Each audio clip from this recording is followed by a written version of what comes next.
부족한 사람을 이 귀한 자리에 세워주셔서 진심으로 감사를 드립니다. 이 시간에 우리 사도행전 21장의 말씀을 근거로 해서 사도행전적 교회 부흥이라는 제목으로 1시간 동안 말씀을 드리도록 하겠습니다. PPT로 설교를 하려고 하니까 여러분들이 그냥 귀를 쫑긋 세우시고 앞을 주목해 주시면 되겠습니다. 사도행전적 교회 부흥이라 이렇게 제목을 잡았는데, 사도 바울이 1차, 2차, 3차 전도 여행을 마치고 나서 예루살렘 성을 방문하게 되었습니다. 예루살렘 성을 서둘러서 방문을 하려고 했던 목적은 오순절 날에 이제 빨리 도달을 해서 저 북쪽 다른 지역에서 선교 헌금, 구제 헌금을 거둔 것을 예루살렘 교회에 전달하고자 하는 그런 목적으로 빠른 시간 안에 오순절 안에 예루살렘 교회에 도착을 하기를 했던 것입니다. 사도 바울이 자기가 구원을 받고 난 이후에, 그리스도를 만나고 난 이후에 5번을 이 예루살렘을 방문하게 되는데, 그 5번 중에 마지막 번째 방문을 하게 된 것입니다. 방문을 했을 때 사도들과 장로님들이 모여서 사도 바울의 선교 현장을 보고를 받습니다. 선교 보고를 받게 되는데, 그때 이 사도 바울이 그 장로님들과 사도들 앞에 하나님께서 이방인 가운데 어떻게 역사하셨는지, 하나님의 일하심에 관하여서 그들 앞에서 보고를 했던 것입니다. 이 보고를 받았던 사도들과 장로님들이 하나님 앞에 감사하며 큰 영광을 돌리게 된 것을 엿볼 수가 있습니다. 그리고 났을 때 예루살렘 교회의 지도자였던 야고보라는 사람이 그 사도 바울에게 이런 얘기를 한 것입니다. 우리 가운데 믿는 자가 수만 명 있다. 다 율법의 열심을 내는 사람들이다. 이렇게 말을 한 것입니다. 이 말은 바울이 말한 것이 아니고, 바울의 방문을 받게 되었을 때 야고보라는 사람이, 이때 야고보는 사도가 아니고 예수님의 동생 야고보입니다. 예루살렘 교회의 지도자였던 이 야고보가 말하기를 우리 가운데 믿는 자가 수만 명 있다. 이렇게 말을 한 것입니다. 여러분, 원문 성경에는 포사이 무리아데스라고 해가지고 얼마나 많은 수만 명인가 이렇게 되어 있습니다. 단순히 믿는 자 수만 명이라고 표현을 한 것이 아니고, 헬라어 성경에서는 얼마나 많은 수만 명인가 이렇게 되어 있습니다. 그렇다면 여러분, 믿는 자가 수만 명이라고 했을 때에는 그 맥시멈이 99,999명이라고 말할 수 있지만은, 거기에 얼마나 많은 수만 명인가 라고 말할 때는 이게 껑충 띄어서 999,999명까지 이르를 수가 있다, 그런 얘기입니다.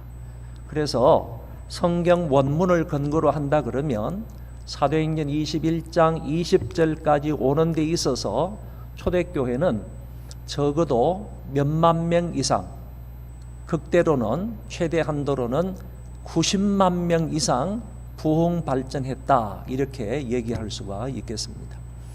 여러분, 사도행전 21장까지 오는데 걸린 시간은 30년입니다. 다시 말해서 마가의 다락방에서 기도했던 사람들이 120명이었는데 그때부터 시작을 해서, 다시 말해 사도행전 1장, 2장을 근거로 해서 그때부터 21장까지 오는데 걸린 시간이 30년이라는 겁니다. 그러면 120명의 성도가 30년 안에 이처럼 많이 부흥했던 교회가 바로 초대교회였고 예루살렘 교회였다라는 얘기입니다. 여러분, 제가 여기까지 오는데 성도들이 얼마나 더하여졌는지 성경을 간단하게 말씀을 드릴 테니까 한번 귀로 듣고 확인을 해 보시기 바랍니다. 사도행전 2장 41절에 보면 3,000명이나 믿는 자가 더하여졌다 이렇게 되어 있고, 4장 7절에는 매일매일 회심했다 이런 표현이 나오고, 4장 4절에는 5,000명이 믿는 자가 생겼다. 그리고 5장 14절에는 수많은 사람들이 남녀의 큰 무리가 믿는 자의 수에 더하여졌다 이렇게 되어 있고, 9장 31절에는 온 유대와 갈릴리와 사마리아 지역에 믿는 사람들의 모임인 교회가 이루어졌다 이렇게 말씀하십니다. 11장 21절에는 수많은 사람들이 주께 돌아왔다는 표현이 있고, 11장 24절에는 큰 무리가 주께 더하였다. 그리고 나서 오늘 21장 20절에서 믿는 자가 수만 명에 다다랐다 이렇게 표현을 하더라는 것입니다. 그러니까 사도행전 1장에서부터 시작을 해서 21장까지 오는데 30년 만에 초대 예루살렘 교회는 이렇게 수만 명으로, 극대치로 말하면 수십만 명으로 믿는 자가 생겨나게 되었다라고 말할 수가 있습니다. 여러분, 예수님께서 마태복음 13장에 비유를 통하여서 이렇게 말씀하신 것이 있습니다.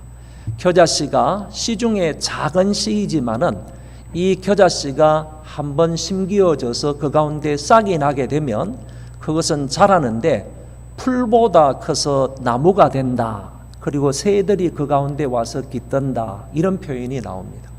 여러분, 비유를 해석할 때는 그 비유를 통해서 예수님이 한 가지 목적을 갖고 메시지를 전하신다 이 생각을 하시면 됩니다. 그렇다면 천국은 이와 같으니, 하늘의 겨자씨와 같으니 라고 겨자씨 비유를 말씀하셨다면, 이 비유를 통해서 예수님께서 우리에게 가르치고자 하신 목적은 한 가지입니다. 그게 뭐냐? 하나님 나라는 성장해 가야 된다는 것, 하나님의 나라는 번성해 가야 된다는 것, 하나님의 나라는 점점 커가야 된다는 겁니다. 이 사실을 가르치시기 위해서 예수님께서 겨자씨 비유로 천국을 말씀해 주셨다라는 얘기입니다. 그렇기 때문에 저와 여러분들이 가져야 할 진정한 비전이 뭐냐? 오늘 배동교회가 가져야 될 그 소망이 뭐냐? 우리가 그처럼 소망하면서 비전을 가지고 그 목적을 향해서 나아가야 할 그 하나님이 주신 그 비전이 뭐냐라고 할 때, 그거는 바로 하나님 나라 확장입니다. 하나님 나라 성장입니다. 하나님 나라의 번성함인데, 그 하나님 나라 번성함이 오늘 우리의 비전이 된다면 그 하나님 나라의 지부가 오늘 우리 이 땅에 있는 교회입니다. 한번 따라 할까요? 이 땅에 있는 교회는 하늘나라 지부다. 하늘나라가 본부고 그 본부의 지부가 이 땅에 있는 교회인 거예요. 하나님 나라가 성장해 가야 된다고 한다면 마땅히 지부인 교회도 성장해 가야 된다는 말씀이에요. 그래서 오늘 우리가 목표를 가져야 되는데, 어떤 비전을 가져야 되는데, 어떤 비전을 가져야 되느냐라고 하면 하나님의 뜻인 교회의 성장을, 교회의 부흥을 우리의 목적으로 삼아야 된다는 겁니다. 우리의 비전으로 가져야 된다는 말이에요. 왜냐하면은 이것은 하나님이 우리를 향하여 가지고 계신 뜻이기 때문이라는 거예요. 하나님의 뜻이 교회의 부흥이라는 거예요. 그렇기 때문에 오늘 이 사항을 저와 여러분들이 비전으로 가지고 있어야 된다. 교회의 성장은 하나님의 뜻입니다. 그렇기 때문에 오늘 저와 여러분이 이 비전, 이 목적을 가지고 신앙생활을 해야 한다라고 보는 것입니다. 그런데 사도행전의 말씀을 쭉 살펴보니까 교회의 성장 이전에는 반드시 뭐가 있었느냐라고 하면 담대한 복음 전파가 있었다는 거예요. 담대한 복음 전파가 있으니까 그것으로 인하여 교회가 성장해 가더라, 그런 얘기가 되는 것입니다. 제가 살펴보니까 이 복음 전파에는요, 장소와 시간과 대상을 가리지 아니하고 초대교회 성도들은 전파를 했다는 겁니다. 이게 복음 전파하는데 장소를 가리지 않은 거예요. 가만히 보면요, 성전에 있을 때에도 예수 그리스도의 십자가와 부활을 전파합니다. 그리고 집에 있을 때도 예수가 그리스도다라는 사실을 전파합니다. 길거리에 가서도 예수님만이 우리의 구세주다 이렇게 전파를 합니다. 시장 바닥에 가서도 그 많은 사람들이 오고 가는 사람들 앞에서 예수가 진정한 우리의 구원자다 하는 사실을 전파하는 것을 볼 때 초대교회 신자들은 전도하는 데 장소를 가리지 않았다는 거예요. 그리고 시간도 구애받지 않았습니다. 시간적인 것도 초월해서 얘기를 한다는 거죠. 복음을 전한다는 겁니다. 시간을 가만히 보면 아침에도 전도합니다. 점심때도 전도합니다. 저녁때도 전도합니다. 어떤 때는 보면요, 새벽에 성전에 가서 전도하는 모습도 나타나고 있습니다. 그러니까 초대교회 신자들은 시간을 초월하는 겁니다. 시간을 넘어서 훨씬 뛰어넘어가지고 때를 얻든지 못 얻든지 어떤 상황이 되든지 간에 그들은 복음을 담대하게 전파하는 경우를 볼 수가 있습니다. 그리고 대상도 가리지 않는다는 거예요. 대상도. 전도할 그 대상을 이런 사람은 이래서 안 되고 저런 사람은 저래서 안 되고 구분을 하지 않는다는 겁니다. 이 사람들은 학식이 높은 사람들에게까지 가서 전도합니다. 무식한 학식이 없는 사람들에게도 전도를 합니다. 권세가 있는 사람들에게도 두려움 없이 담대하게 복음을 전합니다. 그리고 권세가 아무것도 없는 사람에게까지도 가서 진실되게 복음을 전하게 되는 것을 엿볼 수가 있습니다. 그러니까 이 사람들은 전도할 대상을 구분하지 않는다는 거예요. 자기 생각대로 자기 이성적인 판단대로 저 사람에겐 전도해야 되겠다. 이 사람에게 전도할 필요가 없겠다. 이 사람은 조금 까다로울 거야. 이 사람은 복음을 안 받아들일 거야. 그래서 그 사람을 제외하는 이런 일이 초대교회는 없었다는 겁니다. 그래서 초대교회 신자들은 사도행전을 통하여서 볼 때에 장소를 가리지 않았고요. 시간도 가리지 아니했고 그 대상도 가리지 아니하고 무조건 만나는 사람이요, 하나님께서 나에게 붙여준 사람이라고 생각하고 복음을 전한 거예요. 우리 배동교회 모든 성도들에게도 이런 은혜가 있기를 바랍니다. 내가 전도하는 사람이 하나님께서 나에게 붙여준 사람이다. 나를 통해서 복음을 듣게 할 그런 사람이다. 이렇게 생각하고 여러분들이 복음을 전하면 된다는 얘기입니다. 그래서 꼭 이렇게 이런저런 생각하여서 이런 사람에게는 전도가 잘 될 거야, 저런 사람에게 전도가 안 될 거야, 이렇게 구분할 필요가 전혀 없다는 얘기입니다. 여러분, 전도가 명령입니까? 사명입니까? 전도는요, 주님의 명령이기 때문에 우리에게는 사명이 되는 거예요. 주님의 명령이 아니라면 예수 그리스도의 군사들에게 이것이 사명이 아닐 수 있어요. 그런데 전도하라는, 가서 모든 족속으로 제자를 삼으라는, 때를 얻든지 못 얻든지 복음을 전파하라는 주님의 명령이 우리에게 주어졌기 때문에 우리 입장에서는 그게 사명이 되는 거예요. 한번 따라하겠습니다. 전도는 명령이기 때문에 우리에게는 사명이다. 그러니까 목사들만, 전도사님들만, 장로님들만 전도하는 것이 아니고 이 사명은 모두에게, 기독교인 모두에게 주어진 것이기 때문에 우리 모두가 해야 할 사명이다, 이렇게 생각을 하고 믿어야 하는 것입니다. 그래서 책상 앞에 가만히 있으면서 전도해야 되는데 이렇게 탁상 전도를 구상할 필요가 없습니다. 그렇게 생각할 필요가 없고 오로지 우리는요, 나가면 사람을 만나게 되어 있다. 그리고 나가서 사람을 만나는 사람이 하나님께서 오늘 이 시간에 나에게 붙여준 사람이다. 이렇게 생각을 하며 전도를 할 때 하나님께서 놀라운 결과를 주실 줄 믿습니다. 제가 여기 이 마지막 부분에서 누구 이름을 기록해 놓았는가 하면은 여러분 잘 보이시나요? 누구 이름이 나왔죠? 여기 김치선의 메시지라 이렇게 이제 적어 놓았습니다. 김치선 박사님이 어떤 분이냐 하면은 우리나라에서 외국에 가서 신학 공부를 한 사람 중에 구약 박사 학위를 최초로 받은 사람이 김치선 박사님이에요. 그런데 이 김치선 박사님이 대한예수교 장로회 대신척이라는, 지금 우리 교단인 대신척, 우리 배동교회도 대신척에 속해 있지 않습니까? 이 대신척이라는 교단을 설립하신 분이 김치선 박사님이세요. 그리고 지금 안양대학교의 전신인 대한신학교를 만든 사람도 또한 김치선 박사님이세요. 그러니까 김치선 박사님이 한국 교회에 영향을 끼친 것은 정말 어마무시하다, 대단하다, 이렇게 말씀드릴 수가 있습니다. 그런데 김치선 박사님의 글을 읽다가 저는 그 밑에 쓰여 있는 이런 숫자를 여기에다가 기록할 수 있게 되었습니다.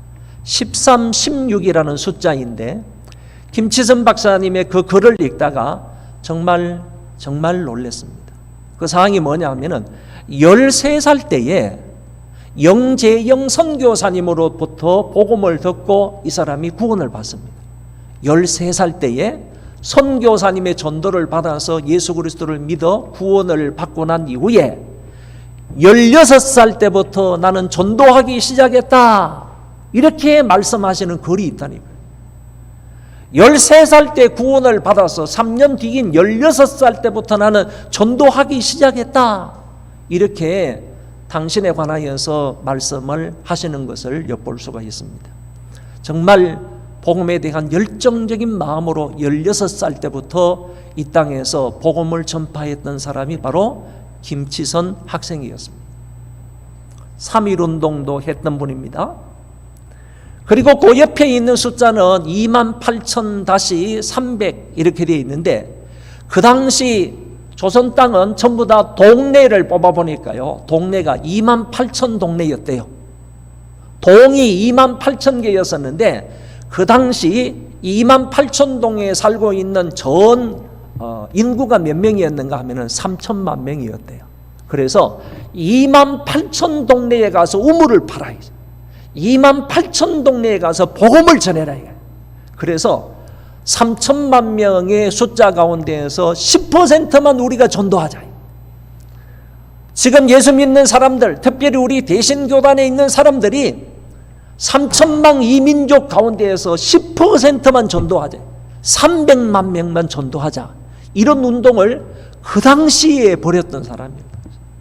그 오랜 세월 전에, 그 오랜 역사 이전에 이미 김치선 박사님은 28,000 동네에 가가지고 복음을 전함으로 인하여서 사람들을 300만을 구령하자, 300만을 구령해서 이 사람들이 3천만 명의 11조가 되게 하자, 이렇게 주장을 하면서 300만 구령 운동을 일으켰던 분이 바로 김치선 박사님이십니다.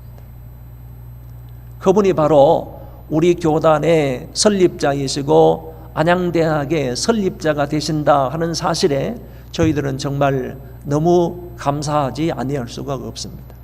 그분의 이런 구령 열정, 복음을 담대하게 전파해서 이 남한 민족뿐만 아니라 저 북한에 있는 민족까지 복음화를 시켜야 되겠다는 이 복음에 대한 이런 열정적인 마음이 오늘 우리 후배들에게, 후손들에게도 잘 이어갔으면 좋겠다 하는 바람이 있습니다.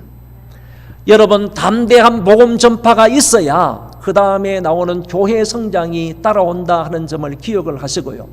우리 배동교회도 정말 나아가서 담대하게 때를 가리지 말고 복음을 전파함으로 놀라운 결과가 있기를 축원합니다. 담대한 복음 전파가 있기 이전에 반드시 필요한 사항이 뭐냐 하면은 성령 충만입니다. 그래서 성령 충만해야 담대하게 복음을 전파할 수 있고 그 결과로 교회는 성장한다, 이렇게 볼 수가 있습니다. 성령과 성령 충만에 관하여서 잠깐 여러분들이 좀 구분을 하게 하기 위해서 말씀을 드립니다. 여기 보면 성령님의 명칭이 나오는데 성령님의 명칭에는 두 가지입니다. 한번 따라 하겠습니다. 위격적인 명칭, 뭐 조금 큰 소리로 하셔도 됩니다. 위격적인 명칭, 그 다음에 사역적 명칭. 위격적인 명칭이 어떤 명칭이나 하면은 성경을 보면요, 성령을 여호와의 영이다, 예수의 영이다, 주의 영이다, 이런 말로 표현되어 있는 게 있잖아요. 그렇죠? 여호와의 영이 운행을 하셨다, 수면 위에 운행을 하셨다, 이런 창세기 앞장에 딱 펴면 그게 나오지 않습니까? 그러면 이때 말하는 여호와의 영은 루아흐 아도나이라고 하는데, 이 루아흐 아도나이, 여호와의 영은 곧 성령을 말하는 거예요. 성령. 그러니까 창세기 1장에 나오는 여호와의 영이 수면에 운행을 하셨다라는 그 말씀은 곧 성령께서 창조 사역에 역사하셨다, 그 말이지. 그리고 사도 바울이 2차 전도 여행을 갈 때 아시아 지역에 복음을 전파하고 저 북쪽에 있는 비도니아 지역까지 가가지고 전도를 하려고 했는데 누가 그 길을 가로막았어요? 예수의 영이 허락지 아니하더라 그랬잖아요. 그렇죠? 사도 바울의 계획은 북쪽으로 올라가가지고 비두니아 쪽에 가가지고 복음을 전하는 그런 목적을 가지고 그곳으로 올라가려고 했는데 예수의 영이 허락지 아니했다고 그랬습니다. 예수의 영이 누구라고요? 성령님이란 말이에요. 성령님. 이런 명칭을 가리켜서 성령님의 위격적인 명칭이다, 이렇게 말합니다. 성령의 위격적인 명칭이 나오면 저와 여러분들은 어떻게 그 말씀을 이해해야 되느냐 하면은, 이분도 하나님이시구나 하는 사실을 알고 믿어야 됩니다.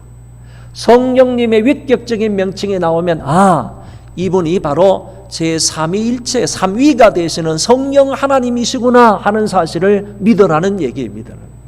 그러니까 제3위가 되시는 성령 하나님께서 천지 창조를 하셨다는 말씀이고, 또 성령으로 예수 그리스도께서 마리아의 몸에 잉태하게 되셨다고 그랬잖아요. 그렇죠? 잉태하게 되셨다고 그랬잖아요. 또 성령께서 모든 성경을 하나님의 감동으로 지으셨다고 했지 않습니까? 이런 부분을 볼 때에 우리 성령님의 위격적인 명칭하고 그 다음에 말씀드린 사역적인 명칭을 아울러 이렇게 나온다는 것을 읽어볼 수 있습니다. 조금 혼동스럽게 말씀을 드려서 죄송한데 분리해서 말하면, 성령님의 위격적인 명칭은 여호와의 영, 주의 영, 예수의 영, 이런 말들을 가리켜서 위격적인 명칭이라고 하고, 사역적인 명칭은 성령님을 보혜사라 이렇게 말하잖아요. 파라클레토스라고 하는데, 성령을 보혜사라고 말하는 것은 바로 성령님이 어떤 일을 하시는가라는 것을 드러내 보이는 거예요. 그분은 우리를 도와주시기 위해서 옆에 부름을 받은 자다, 그런 뜻입니다. 여러분, 파라크레토스라는 말이, 파라라는 말은 곁에라는 말이고 칼레오라는 말은 부름을 받았다는 얘기예요. 그래서 파라와 칼레오의 합성어가 파라크레토스인데, 성령님이 그렇다는 거예요. 우리 옆에, 우리를 도와주시기 위해서 옆에 부름을 받아 와 계신 분이 성령님이래요. 할렐루야. 저와 여러분들 어디를 가든지요, 우리를 도와주시기 위해서 우리 옆에, 우리 안에 부름을 받아 와 계신 분이 누구라고요? 보혜사 성령님이라니까요.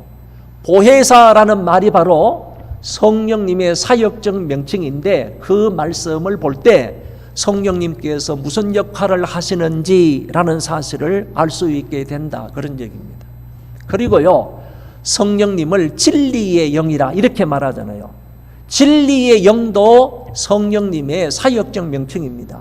그러니까 진리의 영이신 성령님은 우리 안에 오셔서 우리를 진리 가운데로 인도해 주시는 역할을 하는 거예요. 할렐루야. 믿으시면 아멘 하세요. 성령님께서 우리 안에서요, 우리를 진리 가운데로 인도해 주세요. 뿐만 아니라 복음을 전할 때라든지 안 그러면 무엇은 변호를 할 때, 이때도요, 생각나지 않는 하나님의 말씀을 생각나게 해 주시는 역할도 성령님이 하시는 거예요. 그러니까 진리의 성령이 오시며 이런 말씀이 있는데, 그때의 진리의 성령은 사역적 명칭이기 때문에 그 성령님은 우리를 진리 가운데로 인도해 주시고 진리를 생각나게 해 주시는 역할을 하신다 하는 점을 알 수 있는 것입니다. 여러분들이 성경을 읽으실 때나 아니면 하나님의 말씀을 들을 때 성령님에 관해서 말씀이 나오면 저 명칭이 위격적인 명칭인가 아니면 사역적인 명칭인가 하는 사실을 여러분이 잘 구분을 해야 이곳에 이 본문에서 성령님께서 어떤 역할을 하실 것인지에 대해서 알 수가 있다, 그런 얘기입니다. 그리고 성경을 읽어보면요, 성령을 받으라 아니면 성령이 임하였다, 성령을 받았다 이런 말씀도 있고, 또 한편으로는 성령으로 세례를 받으라 이런 말씀도 나와요. 그리고 또 성령 충만을 받으라 이런 말씀도 나와요. 여러분, 이런 말씀들을 우리 잘 구분할 필요가 있다는 겁니다. 여기 좀 보세요. 이 마이크, 왼쪽에 있는 마이크를 여러분들이 성령을 받는다 이렇게 생각을 하시면 되고, 오른쪽에 있는 이 마이크는 성령 충만을 받는다 이렇게 이해하시면 돼요. 가운데 뭐가 있는가 하면 성령 세례라는 것이 있어요. 근데 성령 세례라는 것이 왼쪽에 붙으면요, 왼쪽에 붙으면 어떤 의미가 되는가 하면은, 성령을 받는다는 말하고 성령으로 세례를 받는다는 말하고는 같은 뜻이다 이렇게 이해가 되는 거고, 성령 세례라는 말이 성령 충만 쪽으로 붙게 되면 성령으로 세례를 받는다는 말은 성령 충만을 받는다는 말이구나 이렇게 이해할 수가 있어요. 예수님께서도 말씀하시기를 너희들은 몇 날이 못 되어서 아버지 약속하신 것을 받을 테니까, 그 성령을 받을 테니까 예루살렘을 떠나지 말고 기도하라 하시는 말씀이 있지 않습니까? 그렇죠? 그러니까 성령으로 세례를 받을 때가 온다고 주께서도 분명히 말씀을 하셨는데, 이 성령 세례라는 말이 과연 세례를, 성령을 받는다라는 말로 함께 붙어야 되느냐, 여기에 붙어야 되느냐, 그렇지 않으면 성령 충만에 붙어야 되느냐, 여기에 따라서 교단이 갈라지는 거예요. 교단이 갈라지는 거예요. 그래서 오늘 우리는요, 장로 교단이지 않습니까? 장로 교단에서는요, 성령 세례를 받는다, 성령으로 세례를 받았다 하는 이 말은 그냥 성령을 받았다 하는 말씀하고 같이 취급을 한다는 겁니다. 그래서 성령을 받았다라는 말은 성령으로 세례를 받았다 하는 말로 이렇게 이해를 하는 데가 장로 교단이고요. 순복음 교단은 어떻게 이해를 하는가? 성령으로 세례를 받았다 하는 말을 성령 충만으로 같은 것으로 이해를 한다 그 말입니다. 그래서 여러분들이 설교를 듣거나 아니면 하나님의 말씀을 읽을 때에 성령 세례가 나오면 여러분들은 어느 쪽으로 가야 된다고요? 성령을 받은 것으로, 이런 쪽으로 가가지고 해석을 해야 우리 장로 교인다운 그런 해석이 되겠다 이렇게 볼 수가 있습니다. 그 다음에 성령 충만이라는 상태는 어떤 상태를 말하느냐 하면은, 성령을 받아도 성령 충만하지 않을 수가 있다는 겁니다. 그런데 이 성령을 받는다 또는 성령으로 세례를 받는다라는 것은 단회적인 거예요. 그런데 성령 충만은 반복적이라는 겁니다. 성령을 받는다는 것은 구원과 관계 있어요. 그런데 성령 충만을 받는 것은 우리의 사역과 관계 있어요. 하나님이 일을 하는 것과 관계가 있어요. 그렇다면 저와 여러분이 예수 그리스도를 믿게 되면 하나님께서 저와 여러분들 마음속에 성령을 보내주시는 줄 믿으시죠? 믿으시죠? 이 자리에 앉아 계신 모든 분들은 다 성령을 받으셨죠? 성령으로 세례를 받으셨죠? 그런데 성령으로 세례를 받으신 분이라 할지라도 실제적으로 성령 충만하지 않을 수는 있다는 겁니다. 왜냐하면 이 성령 충만은 반복적이에요. 그래서 여러분 실제적으로요, 자, 구원받은 자에게 선물로 주시는 성령을 간구할 필요는 있나요? 아멘 하셨어요? 다시 묻겠습니다. 우리가 예수 그리스도를 믿으면 하나님께서 그 사람에게 선물로 성령을 보내주신다고 했어요. 그 성령을 선물로 받기 위해서 우리가 기도할 필요가 있나요? 기도할 필요가 아니라 그거는 예수 그리스도를 믿기만 하면 돼요. 믿기만 하면 하나님께서 그 사람에게 성령을 보내주시는 거예요. 선물로 주시는 거니까. 그걸 위해서는 특별히 기도할 필요가 없겠다. 그런데 성령을 받은 사람이라 할지라도 지속적으로 기도해야 할 사항이 뭐냐 하면은 성령 충만인 것입니다. 저와 여러분이 이제 기도해야 할 것은요, 끈질기게 하나님 앞에 무릎 꿇어서 간청해야 할 사항이 뭐냐 하면은, 하나님 우리에게 성령 충만을 주십시오. 성령을 물부터 부어 주십시오. 이렇게 간구하는 것이 필요합니다. 사도 바울은 분명히 말하기를 술 취하지 말라. 이는 방탕한 것이니 너희는 성령의 충만을 받으라.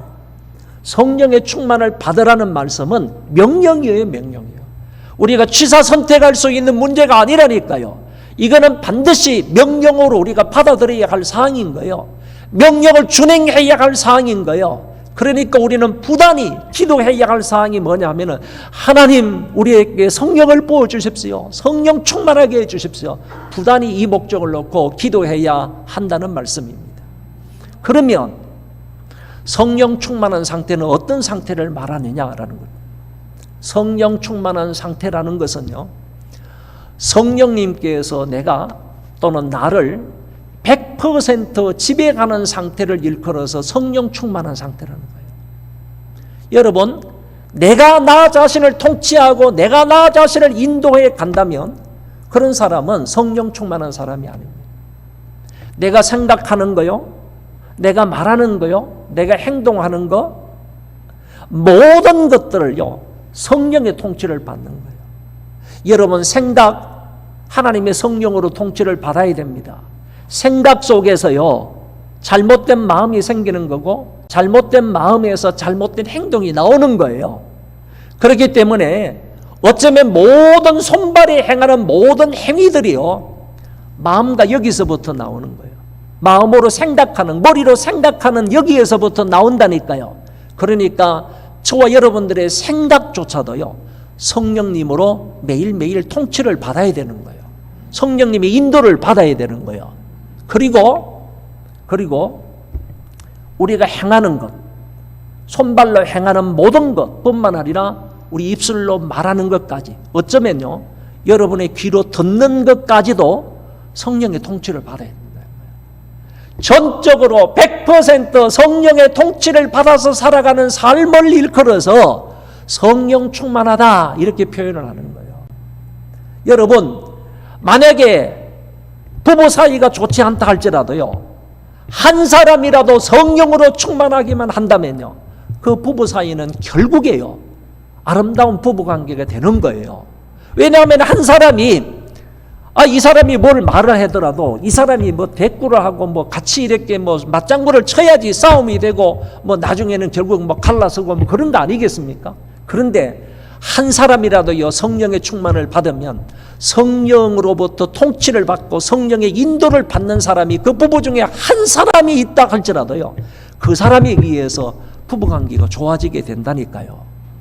그러니까 성령 충만함이 우리 신앙생활뿐만 아니라 가정생활하고 사회생활하는데 얼마나 필요한지를 저와 여러분들 잘 생각하셔서요 날마다 내 모든 전 삶이 성령으로부터 100% 통치를 받기 위하여 부단히 애를 쓰고 기도할 수 있는 저와 여러분들 되시기를 바랍니다. 성령 충만을 어떻게 받을 수 있느냐?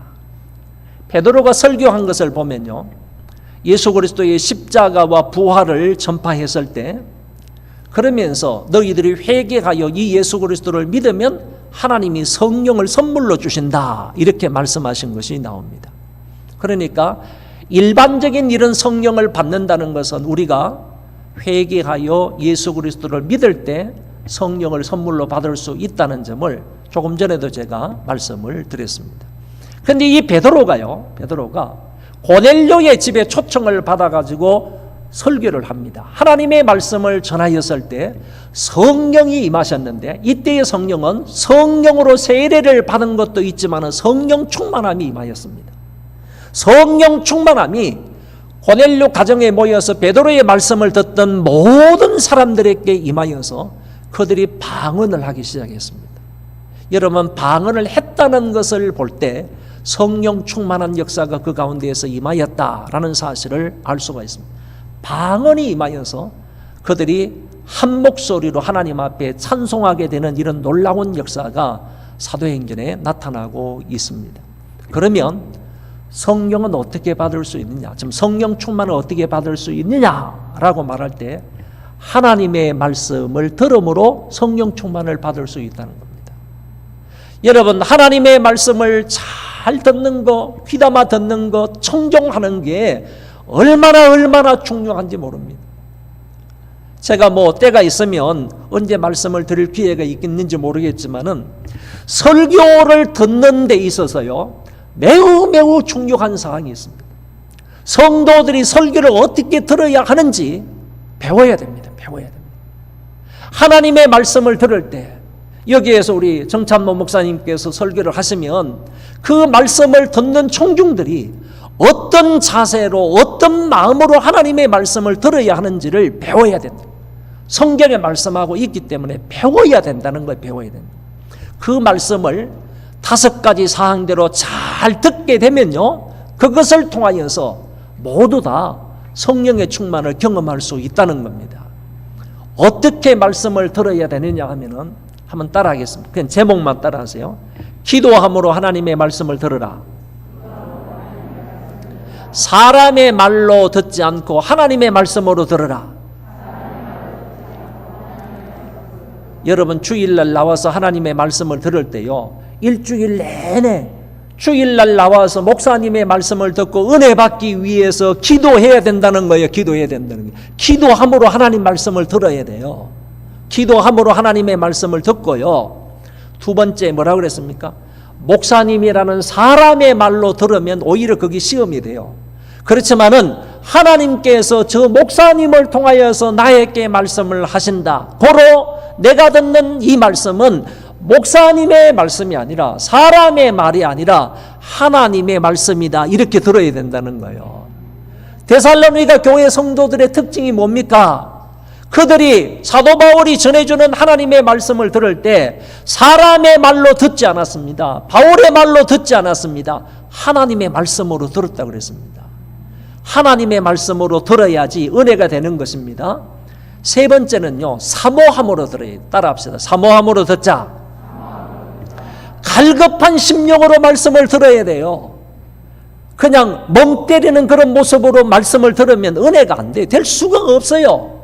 졸면서 있는 사람 하나님 말씀을 절대로 은혜가 될 수가 없어요. 사모함으로 갈급한 마음으로 들어야 돼요. 제가 남아공에서 공부를 했는데요. 외국에서 공부를 할 때 이런저런 교회들을 이제 많이 가봤습니다. 한 교회에 가서 예배를 드리는데 정말 놀라운 현상을 제가 목격을 했습니다. 한 300~400명 정도, 요거보다 조금 더 큰 예배당에 한 300~400명 정도 모여서 예배를 드리는데 그날따라 목사님이 올라오셔가지고 성경을 이제 펴더니만은 성경을 이제 영어로 쓰더라고요. 영어를 이제 쭉 읽어 나가는 거예요. 그런데 영어 성경을 쭉 읽어 나가는데 저도 이제 영어 성경을 펴고 이렇게 쭉 따라 읽는데 갑자기 앞뒤에서요, 좌우 옆에서 입맛 다시는 소리가 나는 거예요. 입맛 다시는, 쩝쩝하는 입맛 다시는 소리가 나는 거예요. 한 중간쯤 한 10절 정도 넘어가니까요 300~400명의 모든 성도들이 쩝쩝쩝쩝 거리면서 입맛 다시는 소리를 내는 거예요. 굉장히 당황했습니다. 성경을 읽는데 이 사람들이 왜 입맛 다시는 소리를 내냐 이거지. 그것도 그냥 작은 소리가 아니라 막 큰 소리가 될 정도로 300~400명이 그냥 쩝쩝하고 있는 거예요. 하나님 말씀을 읽어 나가는데, 목사님 읽어 나가는데 뭐 이러는 거예요. 그래서 설교를 할까 그래서 기다렸는데 목사님이 설교를 안 하고 축도를 하고 예배를 마치는 거예요. 그래서 내가 하도 이상해서 나가면서 그 목사님하고 인사를 하면서 예배 시간에 성경을 읽을 때 성도들이 쩝쩝하는 소리가 무슨 소리냐라고 물어봤어요. 물어보니까 그 목사님이 웃으면서 이렇게 얘기를 하더라고요. 아, 그렇습니까? 우리 교회는 하나님의 말씀을 읽을 때 청중들, 모든 회중들이 하나님의 말씀을 단순히 듣는 게 아니고 그 하나님의 말씀을 먹는데 쩝쩝하는 소리는 먹는 소리입니다. 이렇게 말하는 것입니다. 저는 나중에 알게 된 사실이지만은 그 교회는 조금 문제가 있는 교회였어요. 문제가 있는 교회였음에도 불구하고 제가 느꼈던 게 있습니다. 좋은 그런 감정을 느낀 게 뭐냐면은 우리도 하나님의 말씀을 들을 때에 단순히 귀로 듣는 것이 아니라 음식을 먹는 것처럼 그와 같은 마음으로 사모하면서 갈급하면서 나에게 음식을 먹여주는 그 목사님의 그 말씀이 떨어지자마자 내가 그것을 받아 먹는 마음으로 설교를 들어야 되겠구나. 그런 사모함과 그런 갈급함으로 하나님의 말씀을 들으면 그 사람에게 성령 충만이 임한다니까요. 성령 충만은요, 항상 말씀을 타고 오는 거예요. 말씀이 타고 오는 거예요. 말씀이 가는데 성령 충만이 가는 거예요. 여러분들이 사모함으로 갈급한 심령으로 입을 딱 벌리고 하나님의 말씀을 듣기를 원하면요, 입을 딱 넓게 벌린 그 사람 속에 하나님께서 말씀과 함께 성령 충만을 주신다니까요. 사모하면서 들어야 돼요. 사모하면서 들어요. 사모하면서 들으면요, 그 가운데 역사가 일어나게 돼 있어요. 이 얘기 한 가지만 또 할게요.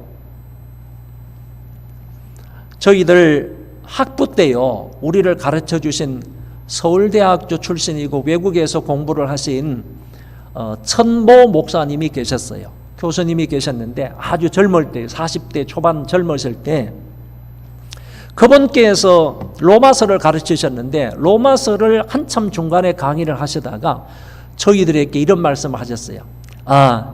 이제 그 다음 주부터는 좀 강의하기가 어려워졌다고. 그래서 깜짝 놀라서 그 강의 중에 이렇게 강의를 끊으시면 어떻게 되냐고, 목사님 무슨 일이 있으시냐고 이렇게 이제 학생 중에 하나가 물어보니까 그 교수님이 자기는 이제 다음 주부터 한 교회에 들어가 가지고 교회를 심호하게 되셨다는 거예요. 그래서 그 교회에 대해서 소개를 해 주시는데, 여러분 지금도 있습니다. 서울의 영안교회라는 거예요. 영안교회. 영안교회 이름이 좋아요, 안 좋아요? 영안교회 이름이 좋아요, 안 좋아요? 영안실 생각나는 거 아닙니까? 영안실 생각 안 나요? 그런데 이 교회는 죄송합니다만 소문이 나 있어요. 장로님들이 워낙 드세가지고요, 목사님들이 목회를 제대로 하지 못하게 만드는 거예요.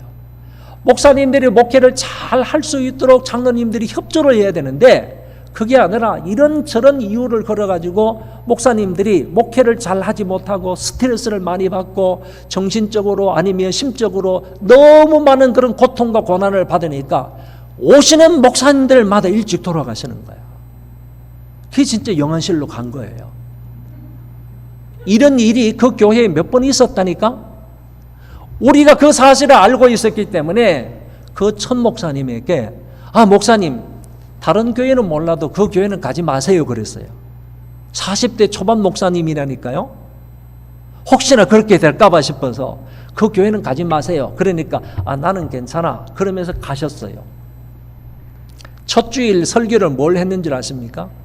하나님 말씀의 능력에 관해서 설교를 했는데 예레미야서의 말씀을 가지고 내 말이 불같지 아니하냐, 내 말이 반석을 쳐서 부스러뜨리는 방망이 같지 아니하냐, 하나님의 말씀의 위력에 관하여서 설교를 했습니다. 이분 경상도 분인데 경상도 사투리를 쓰면서 설교를 잘 하시거든요. 설교를 했더니만은 저 중간에 앉아있던 어느 집사님이요, 그분은 위암이었답니다. 위암이었대요. 위암이었던 사람이 처음으로 그 목사님이 오셔서 설교를 하는데 나에게 하시는 말씀 같더래요. 그 말씀을 사모하기 시작해 갈급한 마음으로 두 손을 쥐고 하나님의 말씀을 막 먹는 듯이요, 그 말씀을 아멘 아멘 하면서 받아들인 거예요. 어떻게 받아들이는가 하면은 하나님의 말씀의 위력이 반석을 쳐서 부스러뜨리는 방망이 같은 말씀이라고 한다면 하나님, 저 말씀으로 내 암덩어리를 부셔주세요. 내 암덩어리를 부숴주세요. 바위도 부스러뜨릴 수 있는 능력이라면 내 암덩어리를 부숴주세요. 아멘 아멘 그러면서 그 하나님의 말씀을 사모하면서 들었다는 거예요.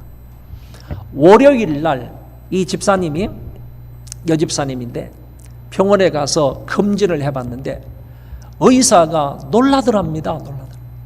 암세포가 사라진 거예요. 사라진 거예요. 그날 오후에 병원에 갔다 와가지고 이 목사님을 찾아서 목사님에게 자기가 어제 주일날 이랬고 오늘 아침에 병원에 가가지고 이런 진단을 받았다는 사실을 그 목사님에게 얘기해 주심으로 몇 주 후에 그 목사님이, 몇 주 되진 않았어요, 그 목사님이 우리 학생들에게 그 사실을 얘기해 주신 거예요. 그래서 제가 그 목사님을 통해서 이 얘기를 듣고 여러분들에게 말씀을 드리는 거예요.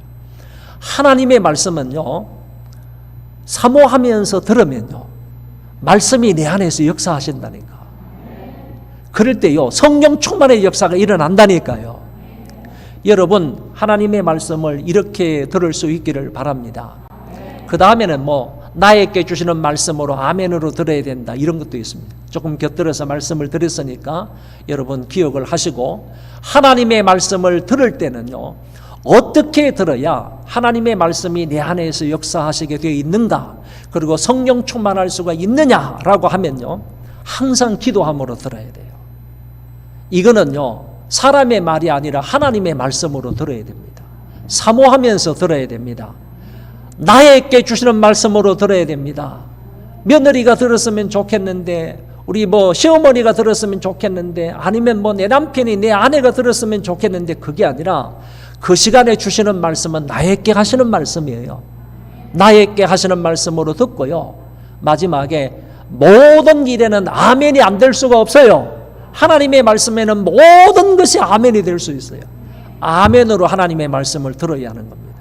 이럴 때 말씀을 들음으로 성령 충만할 수가 있다라고 볼 수가 있습니다. 그런데 여러분, 여기에서 한 가지 더 제가 조금 말씀을 드릴 거는, 제가 성경을 공부하다가 사복음서 속에 나와 있는 제자들의 모습하고, 그리고 계속 그냥 여러분들 보기만 하세요. 사복음서 속에 나와 있는 제자들의 모습하고 사도행전 속에 나와 있는 제자들의 모습을 비교를 해볼 수 있었는데, 사복음서 속에 나와 있는 제자들은 엉망이었어요. 한마디로 말해서 제자의 모습으로 진정으로 살아가지를 못했어요. 전도의 열매 가끔은 맺었지만은 정말로 전도의 열매를 지속적으로 맺지는 못했습니다. 기도는 하지만은, 조금은 하지만은 정말 물불을 안 가리고 기도하지는 못했습니다. 그런데 사도행전 속에 나타나 있는 제자들을 보니까요, 똑같은 사람입니다. 똑같은 사람, 이 사람이 이 사람이에요. 그런데 사도행전 속에 나타나 있는 이 사람들의 모습을 보니까 사복음서 속에 나타나 있는 사람들하고는 180도 다르더라는 거예요. 완전히 변화된 사람이에요. 정말 물불을 안 가리고 복음을 전하는 사람이에요. 죽으면 죽으리라 하는 사람이에요. 어떤 사람이든지 간에 상관이 없어요. 권세가 있는 사람이든 학식이 높은 사람이든 상관이 없어요. 그런 사람들 앞에 가가지고 담대히 복음을 전파했던 사람이고, 죽음이 온다 할지라도요, 칼이 온다 할지라도, 창이 온다 할지라도 이 사람들은 두려워하지 않았습니다. 오로지 예수 그리스도를 위해서 살았습니다. 어떻게 사복음서 속에 있는 제자들이 사도행전 속에 있는 제자의 모습으로 바뀔 수가 있었냐? 나도 한평생 신학을 공부했고, 나도 한평생 목사로서 지금까지 살아왔는데, 나 자신은 지금 사복음서 속에 갇혀 있는 제자인가? 아니면 사도행전 속에 있는 예수님의 제자인가? 사복음서 속에 있는 제자가 사도행전 속에 있는 제자로 바뀌지 아니하면요, 그 사역은 실패하는 겁니다. 어떻게 바뀔 수가 있느냐? 그 가운데 바로 성령 충만한 사건을 경험했기 때문이라는 겁니다. 성령 충만함을 경험했기 때문에 이 사람들은 사복음서 속에 있는 제자가 사도행전 속에 있는 물불을 가리지 않은 불도저와 같은 그런 신앙인으로 바뀌어졌다, 이런 얘기입니다. 저와 여러분에게도, 특별히 이 저녁에 참여하신 우리 배동교회 모든 성도들에게도 성령 충만함을 경험함으로 인하여서 사복음서 속에 머물러 있지 마시고, 이제 사도행전 속에 있는 제자들의 모습처럼 이렇게 당당하고 멋지고 의미 있고 가치 있게 살아가는 주의 권속들 되시기를 바랍니다. 그러면 또 한 가지, 어떻게 하면 성령 충만을 받을 수 있느냐? 하나님의 말씀을 잘 이렇게 5가지 사항대로 잘 들어야 된다라는 것을 말씀을 드렸고, 한 가지 더 덧붙이면 우리가 지속적으로 합심해서 기도해야 된다. 그래서 하나님의 말씀을 듣는 것을 통하여 성령 충만 받을 수 있고, 하나님 앞에 엎드려서 열심으로 기도할 때 그 기도를 통하여 성령 충만을 받을 수가 있다. 이렇게 말씀드릴 수가 있습니다. 우리가 기도를 해야 되는데, 기도는요, 사도행전의 말씀에 보니까 더불어 하는 것으로 되어 있습니다. 한번 따라 합시다. 더불어 기도하자. 사도행전 속에는요, 놀라운 그런 사건들이 기술되어 있는데, 남자가 기도회의 모임에 참여를 하지만은 여자는 기도회 모임에 참여할 수가 없었어요. 그런데 사도행전 1장에는 여자들이 남자들의 기도 모임에 참여하게 되었더라, 그런 얘기예요. 마리아라는 여자도 참여하고, 예수님의 어머니 마리아도 참여하고요, 다른 막달라 마리아, 다른 마리아도 참여하고, 여자들이 이제 남자들의 기도 모임에 같이 더불어 기도하더라는 얘기예요. 예수님의 동생들도 이제 기도 모임에 참가를 하더라는 거예요. 예수님의 동생들은 아예 믿지를 않았던 사람이에요. 그런데 그리스도의 부활 이후에 믿게 된 사람들인데, 그 사람들이 이제 기도 모임에 동참을 하더라, 이런 얘기입니다. 남녀를 구분하지 아니하고 기도 모임에 동참을 했습니다. 여러분, 더불어 기도해야 된다는 거예요. 더불어. 어린아이들부터 시작해서 장년 노년이 이르기까지요, 더불어서 기도해야 된다는 거예요. 그 다음에 합심해서 기도해야 됩니다. 마음을 합하여서 기도하는 게 대단히 중요합니다. 그리고 더 중요한 거는요, 오로지 기도해야 됩니다. 한번 따라 합시다. 오로지 기도하자. 오로지 기도하라는 말이 무슨 말인가 하면은요, 그 기도에 집중하라, 그런 얘기입니다. 또 뿐만 아니라 더 정확한 뜻은요, 변함없이 기도하라, 그런 뜻이에요. 변함없이 기도하는데 오로지 그 기도만 하라는 거예요. 변함없이 끈질기게 기도하는데 오로지 그 기도만 하라는 거예요. 무슨 기도하라는 얘기죠? 성령 충만을 위해서 기도하라는 거예요. 성령 충만하면 다 해결이 됩니다. 다 해결이 돼요. 성령 충만하면요, 경제적인 문제도 해결이 됩니다. 성령 충만하면요, 가정 불화도 해결이 됩니다. 성령 충만하면요, 여러분, 교회에 여러 가지 얽혀 있는 문제도 다 해결이 됩니다. 믿으시기를 바랍니다. 여러분, 그래서 말하는 거예요. 오로지 그 기도해라요. 오로지 그 기도해라. 변함없이 그 기도해라. 그것만 붙들고 기도해라. 그러면 성령 충만하게 된다면요, 교회 안에 있는 문제나 사업하는 문제나 가정의 문제나 모든 문제가 다 합력해서 선이 이루어지는 겁니다. 그래서 오로지 그 기도를 하라, 이렇게 말씀을 하셨습니다. 한 마음으로 기도하라 하는 말도 나오고요, 또 뿐만 아니라 소리를 높여 하나님께 기도하라. 성경을 제가 살펴보니까요, 성경을 살펴보니까 그냥 조용조용히 기도하라, 그리고 속으로 기도하라, 그냥 묵상으로 기도하라, 이런 말씀도 나오지만은요, 제가 성경을 창세기부터 요한계시록까지 몇 번을 읽으면서 일부러 거기에다가 초점을 맞추어서 읽었는데, 읽어보니까요, 부러지져 기도하라, 소리를 높여 기도하라, 간청하라, 간구하라, 이런 말이 훨씬 더 많이 나와요. 훨씬 더. 새벽 기도에 나와서도요, 조용히 기도할 게 아니라 소리를 높여서 기도하시기를 바랍니다. 저희 교회는요, 통성으로 기도합시다 그러면 주여 주여 이렇게 기도 안 해요. 뭐라고 하는지 아십니까? 아버지 부르면서 기도합니다. 여러분, 주여 주여 기도하면요, 주여 주여 기도하면, 주여 주여라는 말이 주인님 이런 말이잖아요. 그러면 내가 주인님 이렇게 부르면 상대적으로 나는 누가 되는 거예요? 종이 되는 거잖아요. 주인님을 부르니까 상대적으로 나는 종이 되는 거잖아요. 근데 내가 하나님 앞에 와서 아버지 부르면 상대적으로 나는 누가 되는 거예요? 자녀가 되는 거잖아요. 기도는요, 종으로서 주인님께 나아가는 것이 아니고 자녀로서 아버지께 나아가는 거예요. 그러니까 기도할 때요, 기도할 때 예수님이 가르쳐 주셨잖아요. 너희는 이렇게 기도하라. 하늘에 계신 우리 아버지요. 그랬잖아요. 지금까지 너희가 내 이름으로 아무것도 구하지 아니하였으나 지금 구하라 이거지. 내 이름으로 이제부터 구하라. 그러면 하늘에 계신 아버지께서 너희들에게 응답하시리라.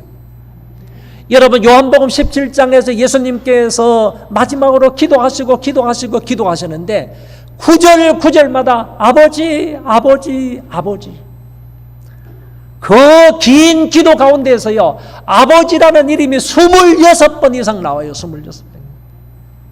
여러분 오늘 저와 여러분이 기도할 때요 목소리를 높여서요 아버지라고 불러야 돼요. 아버지. 제가 서울 성경신학대학원 대학에서 부총장을 했습니다. 근데 부총장을 했을 때 총장님으로 모시고 있었던 사람이 누구냐 하면은 여러분도 잘 아시는 차영배 박사님이십니다. 총신대학의 총장을 하시고 저희 학교에 오셨는데 그 총신대학의 총장을 하신 분이 저희 저희 학교에 신대방동에 있습니다. 신대방동에 있는 그 학교에 총장으로 오셨는데 이분은 얼마나 기도를 많이 하시고 오래 하시고 그 다음에 기도를 크게 하시는지요. 2층에 총장 집무실이 있고 총장 집무실 바로 옆에 제 방이 있어. 제 연구실이 있었는데 아침에 출근하면요 총장님이 지금 출근을 하셨는지 안 하셨는지를 금방 압니다. 왜냐하면 총장님은 출근하시자 말자 그 총장실에 들어가셔서 기도를 하시는데 아버지 만군의 여호와 아버지 그러면서 기도를 합니다. 소리를 높여서 기도하시는 거예요. 그래서 한 30분 할 때도 있고요 조금 더 길게 하실 때도 있는데 정기적으로 그 차영배 박사님은 나오실 때마다 그렇게 아버지라고 부르면서 기도를 하셨어요.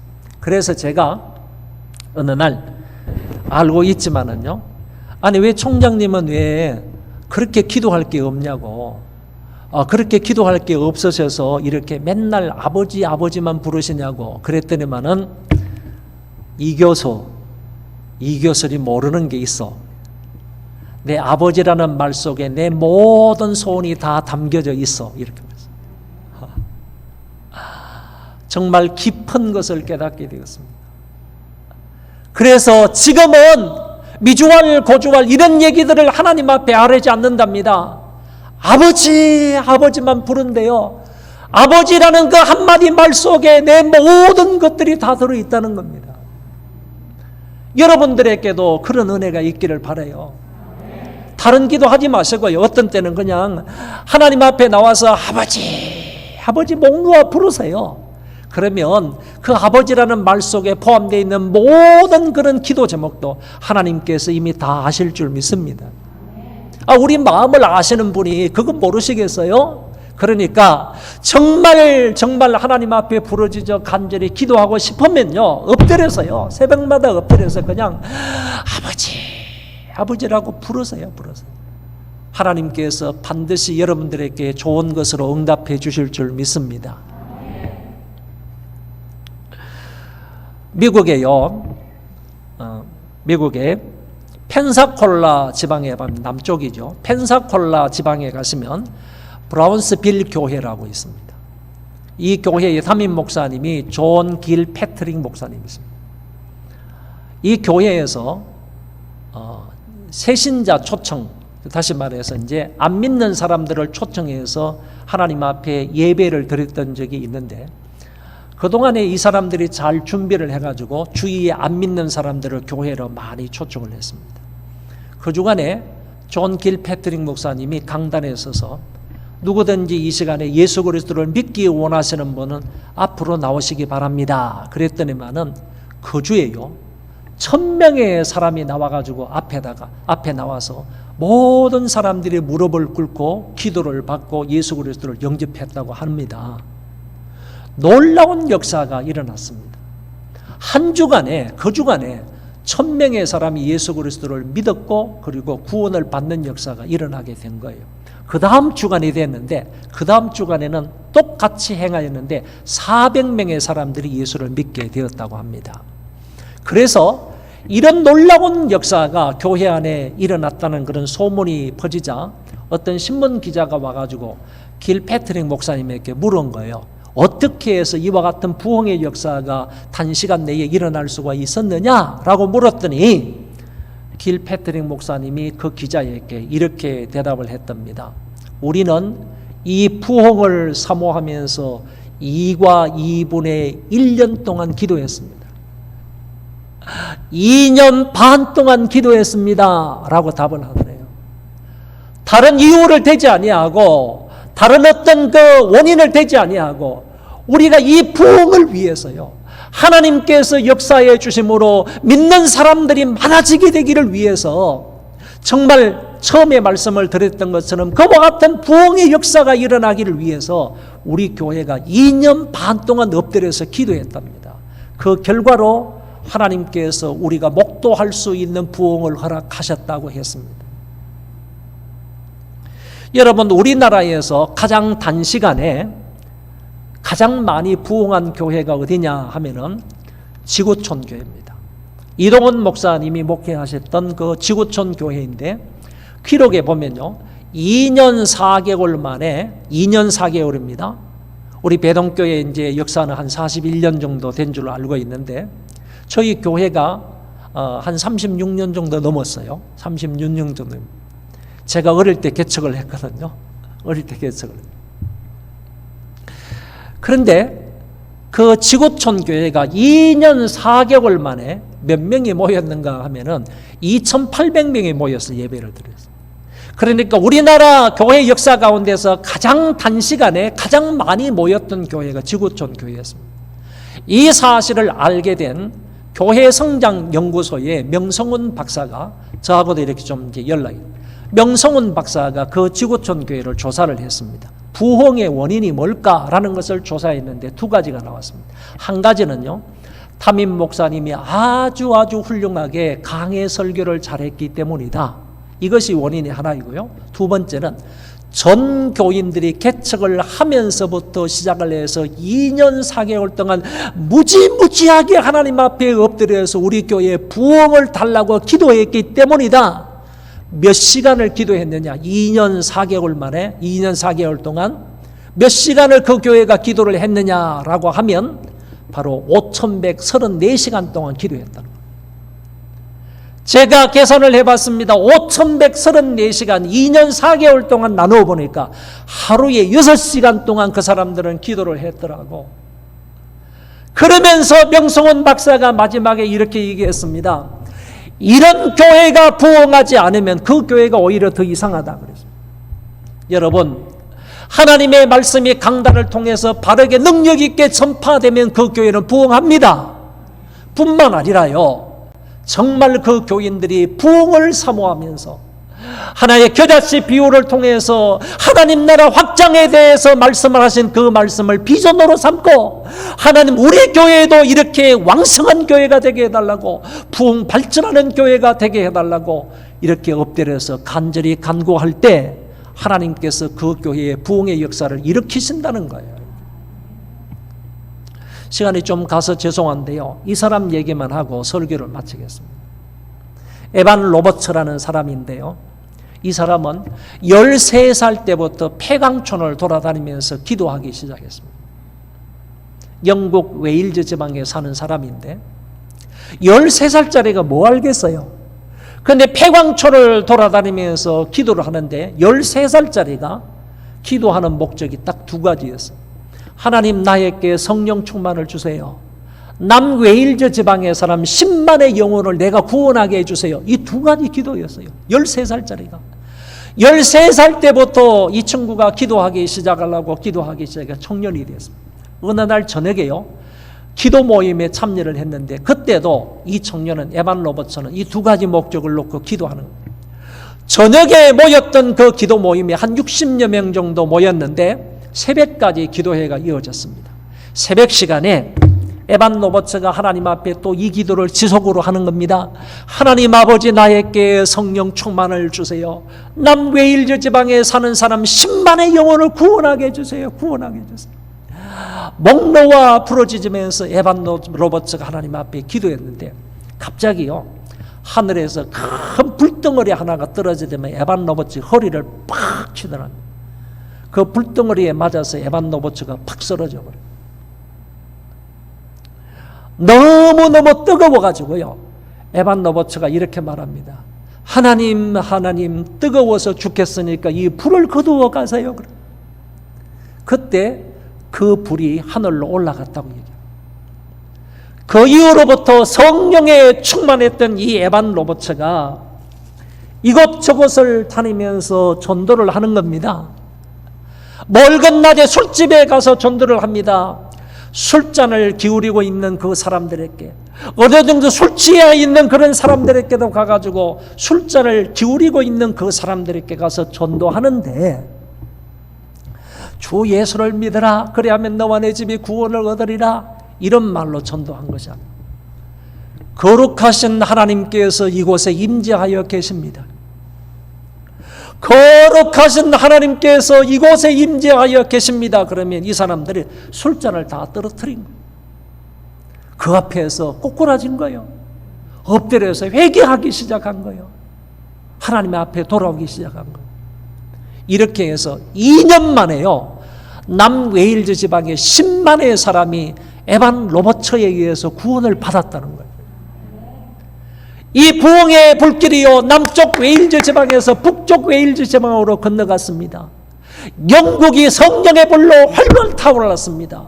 이 영국뿐만 아니라 북쪽에 있는 스코틀랜드 지역까지 올라가서 스코틀랜드 지역도 복음화시키게 되는 이런 역사가 역사적인 현장으로 있었다니까요.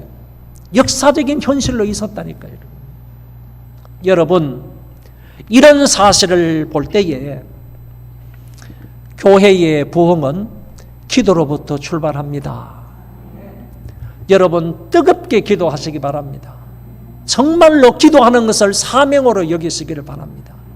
기도로 여러분들이 일을 하시기 바랍니다. 엎드려 기도하면 할수록요, 여러분들의 사역을 효과적으로 할 수가 있습니다. 오래 엎드려 있으면 있을수록요, 여러분은 비상할 수가 있습니다. 합심해서 이 교회는 기도하는 교회가 되기를 바랍니다. 그래서 성령 충만함을 받는 사람이 이 가운데에서 몇 사람만 나오게 된다면요, 그 사람은 이제 전도하라는 말을 하지 않아도 담대히 나아가서 담대하게 복음을 전파하게 될 것입니다. 그런 사람들에 의해서 우리 배동교회는 정말 겨자씨의 비유에서처럼 왕성하게 되는 그런 교회가 될 줄로 믿습니다. 교회의 부흥은 기도로부터 출발한다 하는 사실을 꼭 기억을 하시고, 합심기도는 성령 충만을 이룹니다. 성령 충만은 담대한 복음 전파가 있게 하고, 담대한 복음 전파가 있으면 배동교회는 반드시 성장 부흥한다 하는 점을 기억을 하시고, 여러분, 이대로 행함으로 인하여서 여러분의 교회가 크게 부흥하는 역사가 있기를 주의 이름으로 축원합니다. 한번 따라하겠습니다. 아버지. 그러니까 이렇게 간지럽게 아버지 이렇게 부르지 마시고요, 그냥 목 놓아서 크게 한번 아버지 한번 불러보시기 바랍니다. 시작. 네. 다시 한번요, 더 간절한 마음을 담아서요. 시작. 기도할 때 아버지를 많이 찾으시기 바랍니다. 그러면요, 아버지께서 바로 옆에서요, 내 안에서요, 오냐, 왜 그러냐, 뭐가 필요하냐, 뭘 줄까, 반드시 말씀하십니다. 반드시 말씀하신다. 여러분, 아버지를 많이 찾아서요, 아버지의 음성을 듣고 아버지의 그 기도 응답을 여러분 다 받아 누리시기를 바랍니다.